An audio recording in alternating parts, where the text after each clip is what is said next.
Ladies and gentlemen, I have for you another ranking. But first, I want to just talk really quickly about a couple of CDs that I picked up on this past Saturday.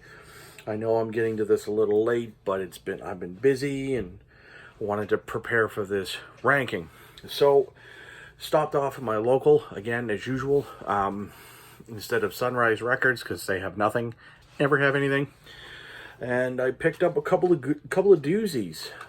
Picked up Corrosion. Sorry for the glare, guys. I'm actually going to take this out. No, I'm not, because it's going to give me grief. Corrosion and Conformity, Wise Blood. CD was still sealed, so it was a recent bring-in. $10 Canadian, not too bad. And a album that I actually didn't even know existed until Saturday, and that is Saint Vitus, Lily F65. And this is the topic of this ranking today, is the Legends Saint Vitus.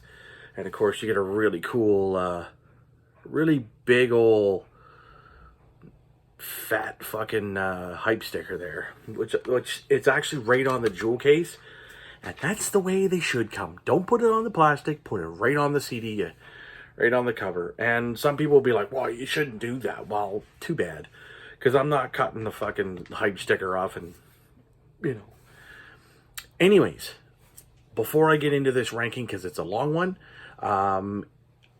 do not forget, every Wednesday night, tune in to Jason Skilz, Jason Low Noise Skills, for our Wednesday night streams, 8 p.m. Eastern. Well, no, 7 p.m. Eastern, 8 p.m. for us Maritimers. So 7 p.m. Eastern, and I'm going to put everything in the description below as well. So again, Saint Vitus. 9 studio albums. I'm going to do a ranking. Now, I'm going to give a quick bio for those who don't know. And I'm going to start from the debut all the way through. And as I go through, that's what I'm going to give the ranking after the end of the album, similar to my Fear Factory. And for those of you who are wondering, I bought a book. I bought 2 books, actually. I bought this one here, which is that thick, and I bought this, so this here will be for studio album rankings and record reviews, because at some point I will be getting back into record reviews. And I also bought one for other things that I'll be doing as well. And yeah, so without further ado, Saint Vitus album ranking. These guys are doom metal legends in the absolute highest order, along with their brethren, Trouble. Let's see here. Pentagram, Trouble, and Candlemass in America. They started in LA in 1979. Like I said, the big 4 of the American doom bands. I would also put them almost on par with Cathedral from the UK. I will be obviously ranking all these. So there's 8 studio albums, 9 total.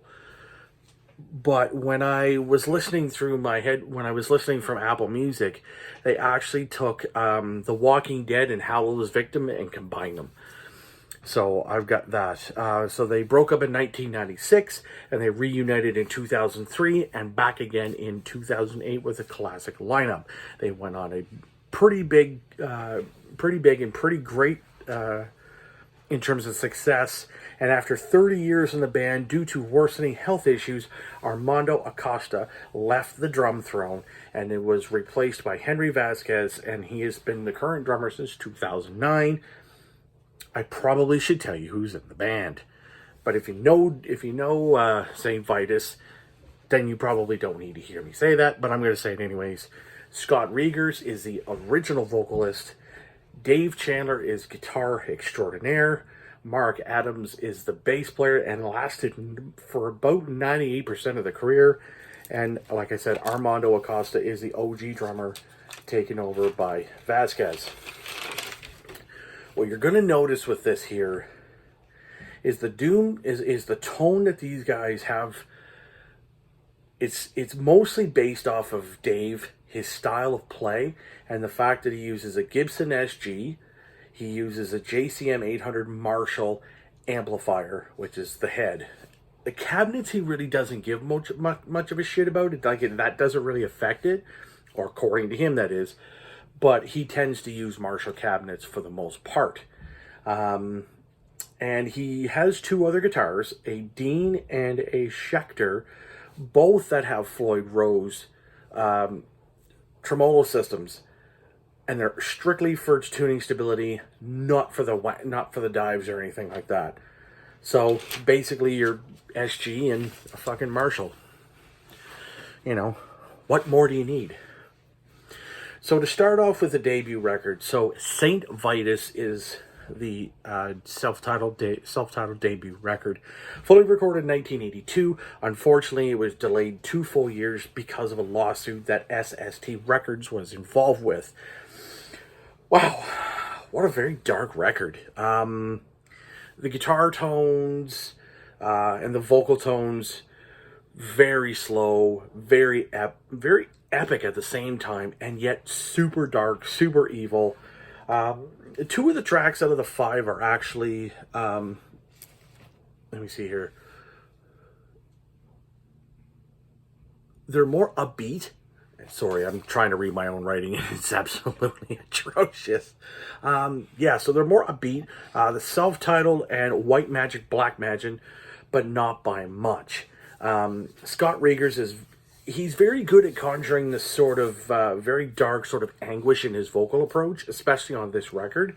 And just with the guitar tones, the way Dave plays, how he plays, he's very much a mix of Tony Iommi, Matt Pike, and Scott Weinrich of Obsessed. And of course, Scott or Wino plays guitar and sings in the Obsessed.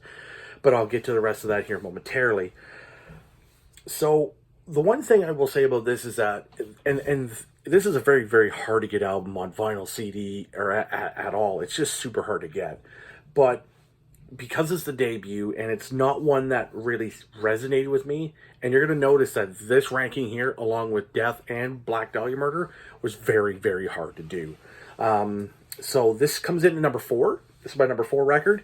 A lot of people will be like, "Oh my god, that's terrible! You can't say that's number 4." Well, unfortunately, it is number 4, because I'm going to get to the rest, and my top 2, pretty controversial for most Saint Vitus fans. So moving on, we have The Walking Dead, Hallows Victim, which is the EP LP release. I mean, they were released separately, but that's how I heard it on my on my Apple Music.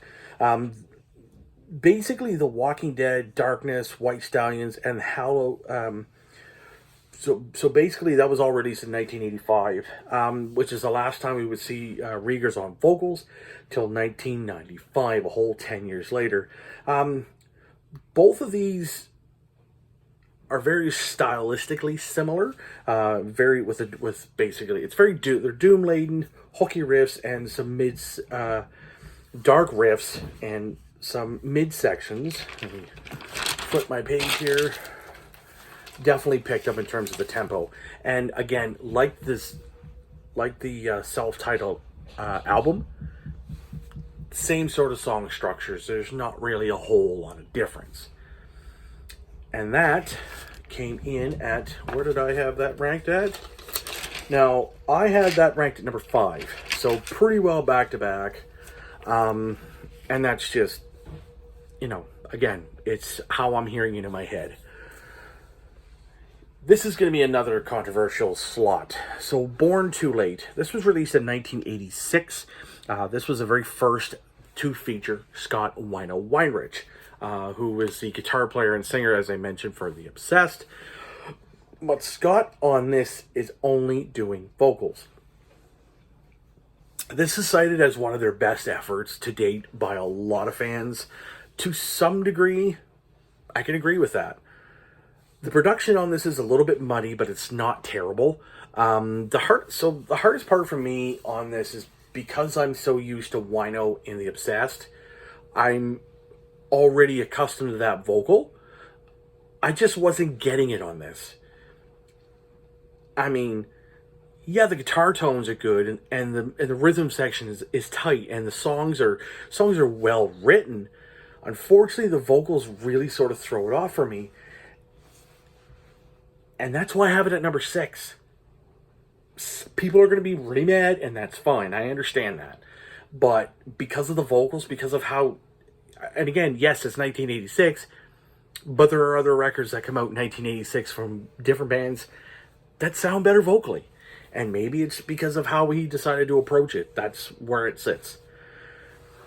And so in 1988, Mournful Cries, which is very much the same as Born Too Late, the positive, though, is that the production's better.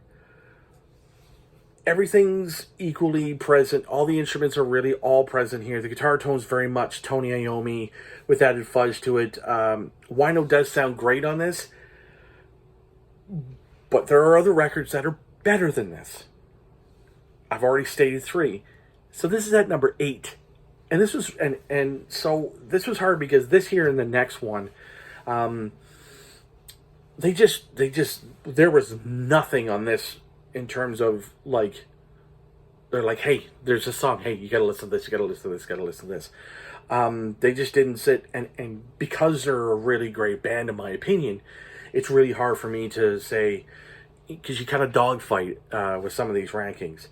So 1990 yields V, or 5. The 5th studio album and the last with Wino for a while.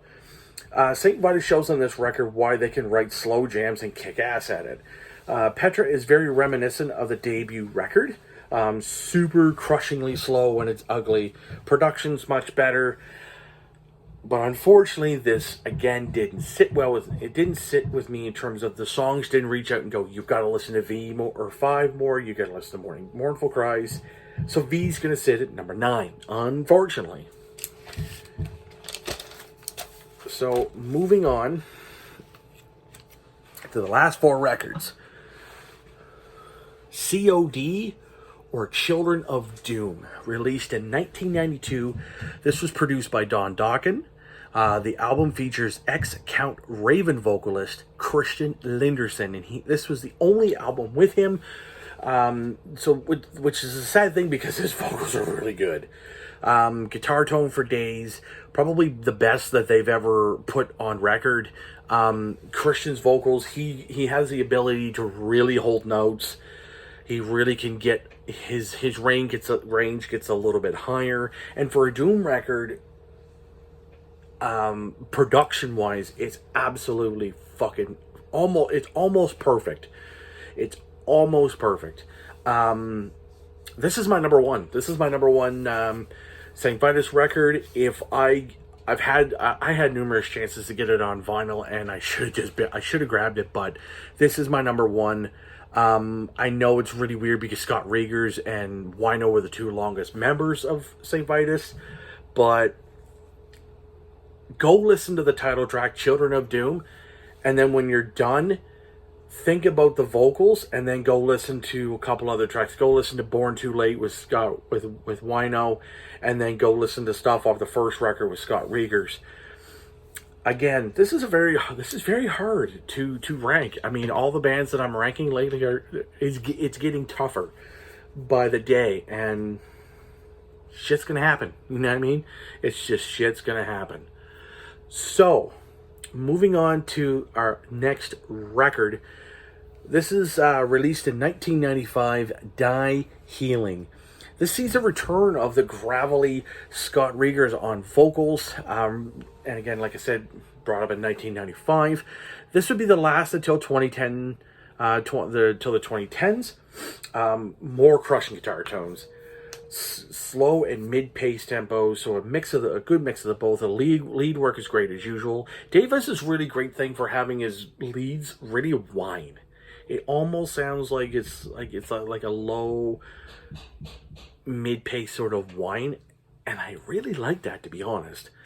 But unfortunately, even though the production is really good, the rhythm section is on point, and the dynamics are awesome, this does fall to number 7.